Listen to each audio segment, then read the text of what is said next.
आपको इस वक्त की बड़ी खबर बता रहे हैं, जहां पुलिस और अपराधी के बीच मुठभेड़ की खबर है। 25,000 इनामी कुख्यात अपराधी को गोली लगी है। मुठभेड़ के बाद पकड़ा गया है कुख्यात अपराधी महावीर यादव। छपरा, सिवान और गोपालगंज में लूटपाट करता था। पुलिस ने मुठभेड़ स्थल से एक हथियार भी बरामद किया है। बैकुंठपुर थाना क्षेत्र के बंगरा घाट पर मुठभेड़ हुई। एसपी अवधेश दीक्षित ने इस मुठभेड़ की पुष्टि की है। में पुलिस और अपराधियों के बीच मुठभेड़ की वारदात हुई है। यह घटना बैकुंठपुर थाना क्षेत्र के बंगरा घाट पुल के पास हुई है, जहां पर पुलिस को सूचना मिली थी कि कुछ अपराधी किसी बड़ी वारदात को अंजाम देने के लिए एकत्रित हुए हैं। पुलिस टीम जब पहुंची तो पुलिस पर ही अपराधियों ने फायरिंग शुरू कर दी। पुलिस ने जवाबी कार्रवाई की, जिसमें कुख्यात और 25,000 का इनामी अपराधी महावीर यादव जख्मी हुआ है। पैर में गोली लगने के बाद वह भाग नहीं सका, जिसके बाद पुलिस ने उसे गिरफ्तार कर लिया। वहीं उसके अन्य साथी वहां से फरार हो गए। पुलिस ने घटनास्थल से एक पिस्टल और कई कारतूस को भी बरामद किया है। जिस अपराधी को गोपालगंज पुलिस ने गिरफ्तार किया है, उस पर सिवान, गोपालगंज और छपरा में कई आपराधिक मामले दर्ज हैं।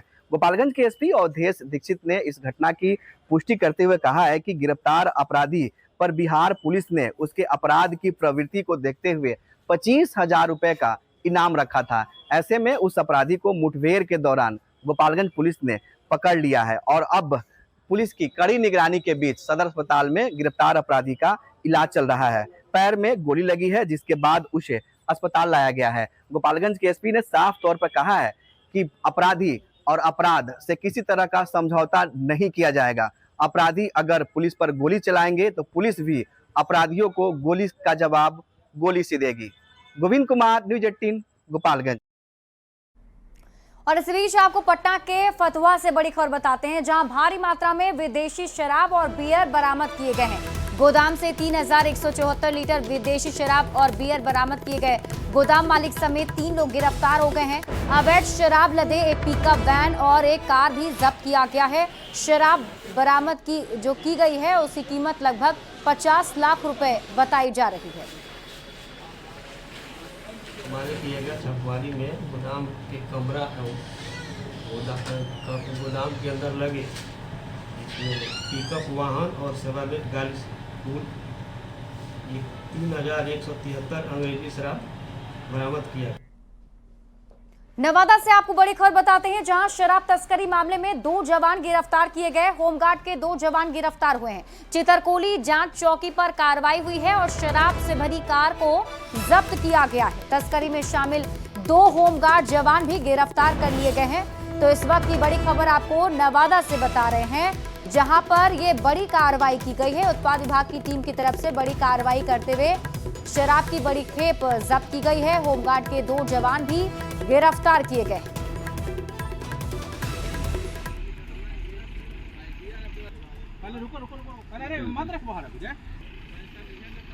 तो शराब तस्करी मामले में ये गिरफ्तारी हुई है। शराब से भरी कार जब्त की गई और तस्करी में शामिल 2 जवान भी गिरफ्तार किए गए हैं। 2 तस्वीरें आपके टीवी स्क्रीन पर आपको दिखा रहे हैं। देखिए, ये शराब की खेप है जिसे कार से बरामद किया गया है। और कटिहार से आपको बड़ी खबर बताते हैं, जहां गोली मारकर युवक की हत्या कर दी गई। मृतक टिंका पर था कई आपराधिक केस। नगर के रामपारा का रहने वाला टिंका बताया जा रहा है, जिसकी हत्या की गई है। कटिहार मुफस्सिल के धुसमर पुल के पास हत्या की वारदात को अंजाम दिया गया है। तो कटिहार से आपको इस वक्त की बड़ी खबर बता रहे हैं, जहां गोली मारकर एक युवक की हत्या कर दी है। मृतक टिंका पर भी कई आपराधिक केस होने की खबर मिल रही है। वैशाली में एक अय्याश पिता ने अपनी पहली पत्नी और बच्चों को छोड़कर दूसरी शादी रचा ली।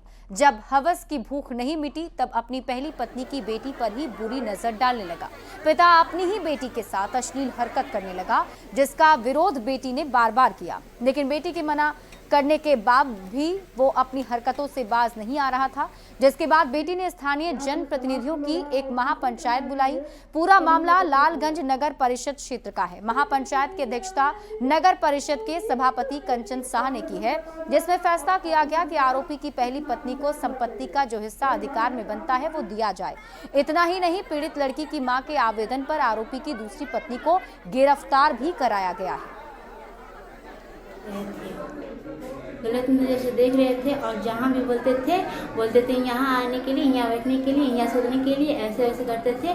हम इसलिए जहर खा लिए थे। तो जहर खाने से पहले जब भी तुम्हारे पापा तुम्हारे साथ गलत निगाह से देखते थे तो इसका तुम कहीं घर में नहीं कहती थी? नहीं, मेरे पापा ने 2 शादी किए हुए हैं। छोटी किसको बताया अपनी बेटी के साथ अधिकृत मतलब ये घृणित से अतिकाम के लिए उसको उकसाते थे, बार बार ये तंग करते थे। इसी का नतीजा था कि उनकी बेटी जहर खा ली थी। फैसला किया कि आपका 3 लड़का है और 1 बच्ची है जो कि आपका ब्लड है, आप तीनों को एक एक अपना अपना शेयर दे दीजिए और बच्ची का शादी कर दीजिए। इतना हो गया, हम लोग ने पेपर बनवा दिया, सब चीज़ हो गया। लेकिन ये जो है इनका पंचायती हम लोग कर दिए, उसके बाद जो है इनका पटना सिटी की एक आवासीय नेत्रहीन विद्यालय में मानवता को शर्मसार कर देने वाली एक घटना सामने आई, जहां स्कूल के एक क्लर्क ने तीसरी कक्षा की नेत्रहीन छात्रा के साथ दुष्कर्म किया है। आरोपी क्लर्क पर नेत्रहीन छात्रा से पिछले 2 सालों से यौन शोषण करने का आरोप है। पीड़ित के परिजनों ने इस मामले में शिकायत दर्ज कराई। शिकायत के बाद आरोपी क्लर्क को गिरफ्तार कर जेल भेजा गया। मामले में पुलिस जांच कर रही है। वहीं पूरे मामले पर स्कूल की प्राचार्य और वार्डन ने स्कूल को बदनाम करने और साजिश का आरोप लगाया है। मुंगेर के नवागढ़ी की रहने वाली युवती ने अपने चाचा ससुर मुरलीधर यादव के खिलाफ केस दर्ज कराया है। प्रियंका का आरोप है कि इन्होंने अंतरजातीय विवाह किया था, जिससे नाराज होकर चाचा ससुर मुरलीधर ने पहले अमन की पिटाई की। 29 जून को अमन जब घर से बाहर निकला तब चाचा और उसके सहयोगी ने लोहे की रॉड से हमला कर गंभीर रूप से घायल कर दिया। घायल पति अमन का इलाज जवाहरलाल नेहरू चिकित्सा अस्पताल में चल रहा है। परिजनों ने पुलिस पर कार्रवाई न करने का भी आरोप लगाया है। वो मुरलीधर यादव है, वो हमारे चाचा ससुर जी लगते हैं। क्यों मारे? एक तो अंतरजातीय शादी है और ये जब गांव में आते तब मारपीट करते हैं बिना मतलब के। क्या करते हैं पति आपके?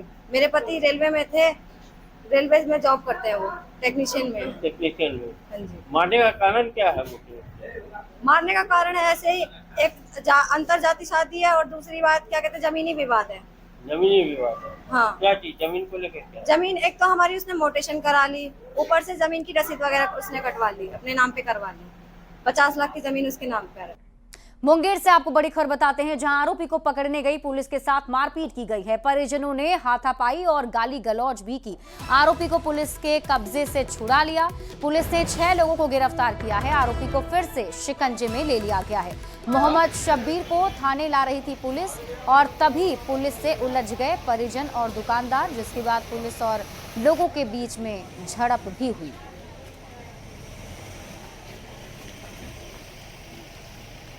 और इस बीच आपको पटना से बड़ी खबर बताते हैं, जहां शिक्षकों के ट्रांसफर पोस्टिंग से जुड़ी एक बड़ी खबर मिल रही है। कुल 10,255 महिला शिक्षिका का ट्रांसफर हुआ है।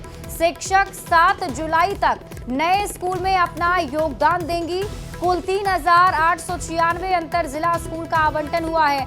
कुल 6,359 का किया गया है जिला आवंटन और ई शिक्षा कोष पर ट्रांसफर की सूची अपलोड कर दी गई है। तो इस वक्त की बड़ी खबर आपको बता रहे हैं, शिक्षकों के ट्रांसफर पोस्टिंग से जुड़ी बड़ी जानकारी मिल रही है। कुल 10,255 महिला शिक्षिका का ट्रांसफर हुआ है और इन सभी शिक्षकों को 7 जुलाई तक योगदान देने के लिए कहा गया है। कुल 3,896 अंतर जिला का स्कूल आवंटन हुआ है और कुल 6,359 का जिला आवंटन कर दिया गया है और ई शिक्षा कोष पर ट्रांसफर की सूची भी अपलोड कर दी गई है।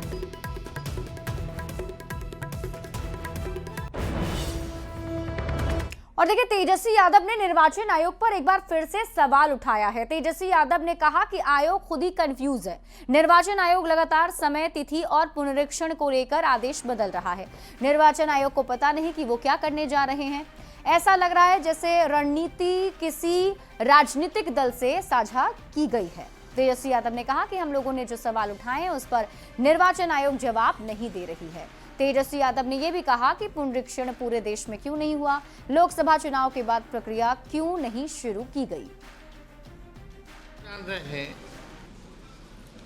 कि ये किस प्रकार का पुनरीक्षण है। जहां हर हफ्ते आदेश बदले जा रहे हैं, पुराने आदेशों को बदला जा रहा है, तो ये साफ दिखाता है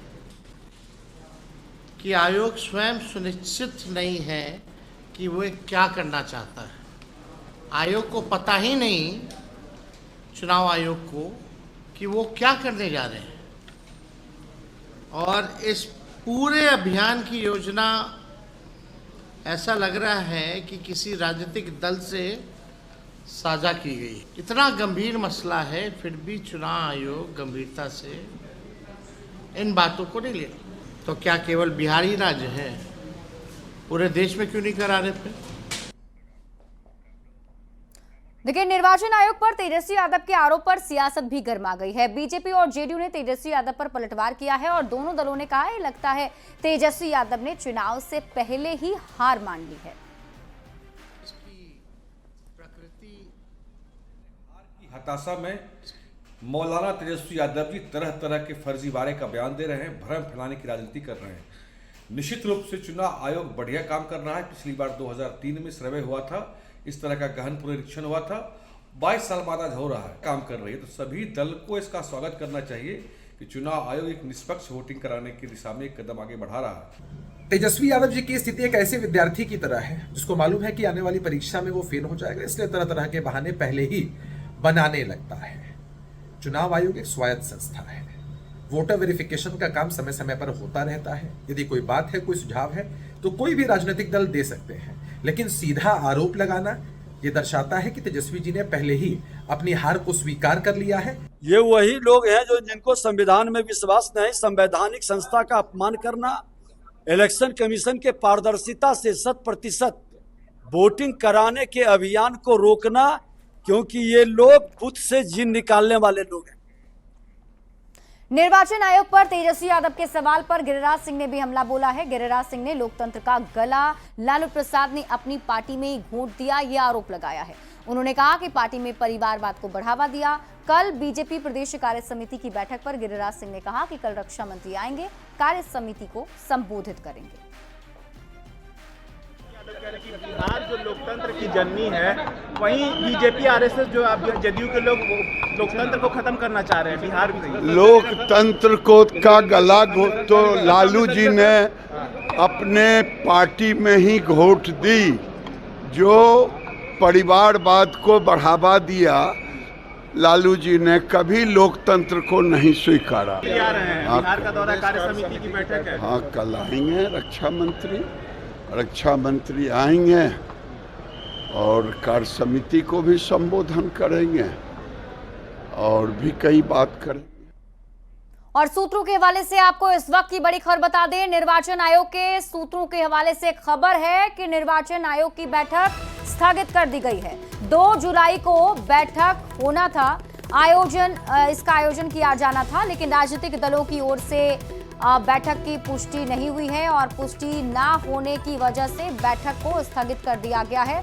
मतलब कल यानी 2 जुलाई को जो बैठक होनी थी, वो बैठक अब स्थगित कर दी गई है। तो सूत्रों के हवाले से इस वक्त की बड़ी खबर आपको बता रहे हैं। निर्वाचन आयोग से जुड़ी बड़ी जानकारी सामने आ रही है। जानकारी के मुताबिक निर्वाचन आयोग की बैठक को स्थगित कर दिया गया है। कल 2 जुलाई को ये बैठक आयोजित की जानी थी, लेकिन बैठक स्थगित हो गई।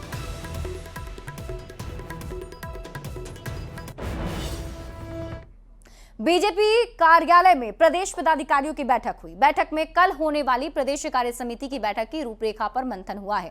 कल प्रदेश कार्य समिति की बैठक में रक्षा मंत्री राजनाथ सिंह भी शामिल होंगे। बैठक में रक्षा मंत्री के आने को लेकर विशेष चर्चा हुई है।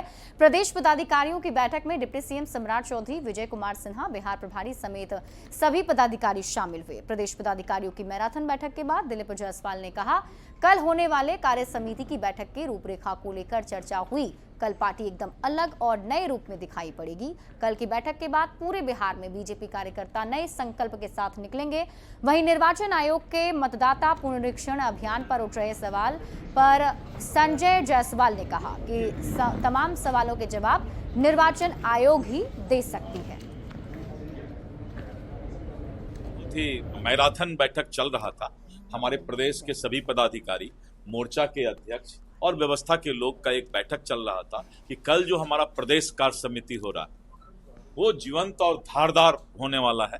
कल एक हम अलग रूप में पूरा पार्टी दिखाई पड़ेगी और कल के बाद हम जो है जनता के बीच जो एनडीए की सरकार में विकास हुआ है, जो काम हुआ है, उस काम और विकास को लेकर के विजय संकल्प लेकर जाने वाले हैं। वहीं तेजस्वी यादव ने बीजेपी पर बड़ा हमला बोला है। तेजस्वी यादव ने बीजेपी पर बड़ा हमला बोलते हुए बीजेपी प्रवक्ताओं को छपरी और टपोरी बताया है और इसके साथ ही उन्होंने कहा कि मौलाना का मतलब विद्वान होता है।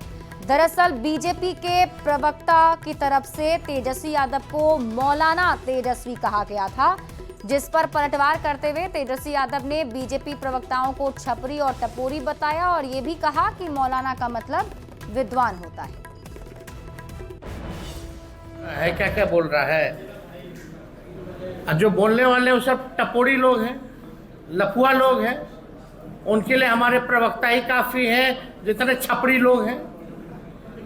और आप बताइए, जो मौलाना हमको बोल रहे हैं, तो मौलाना का मतलब तो विद्वान ना होता है। शरीयत कानून लागू करने की बात है, वो तो उसका मतलब तो विद्वान ना होता है। तेजस्वी यादव ने बीजेपी राष्ट्रीय प्रवक्ताओं को छपरी बताया, जिस पर बीजेपी के राष्ट्रीय प्रवक्ता अजय आलोक ने तेजस्वी यादव और लालू प्रसाद पर जमकर निशाना साधा है। भले आप नेता प्रतिपक्ष हो गए हों, लेकिन बुद्धि तो वही रहेगी ना, छोटी की छोटी। पढ़ाई लिखाई का देखिए कितना असर पड़ता है। भारतीय जनता पार्टी के नेताओं और प्रवक्ताओं को आप टपरी या छपरी बोलेंगे, टपोरी। बीजेपी का कोई भी प्रवक्ता या नेता 9वीं फेल नहीं है। बिहार विधानसभा चुनाव को लेकर एक तरफ जहां कांग्रेस पूरे दमखम के साथ चुनावी मैदान में उतरने का दावा कर रही है, वहीं कांग्रेस के अंदर अब विरोध के स्वर भी फूटने लगे हैं। बिहार कांग्रेस मुख्यालय सदाकत आश्रम में आज नाराज कांग्रेसियों ने धरना दिया है। धरने पर बैठे कांग्रेस के नेताओं ने पार्टी के शीर्ष नेतृत्व पर कई तरह के गंभीर आरोप लगाए हैं। बिहार के राज्यपाल आरिफ मोहम्मद खान भोजपुर के राजापुर गांव पहुंचे, जहां उन्होंने पूर्व विधान पार्षद रणविजय सिंह के पिता स्वर्गीय रणधीर कुमार सिंह की पहली पुण्यतिथि पर आयोजित श्रद्धांजलि सभा में भाग लिया। उन्होंने स्वर्गीय सिंह के चित्र पर माल्यार्पण कर श्रद्धांजलि अर्पित की और इस मौके पर संत प्रेम प्रकाश दुबे द्वारा सुंदरकांड पाठ की प्रस्तुति दी गई, जिससे राज्यपाल भाव विभोर हो गए। राज्यपाल ने रणधीर सिंह को समाज सेवा का प्रतीक बताया।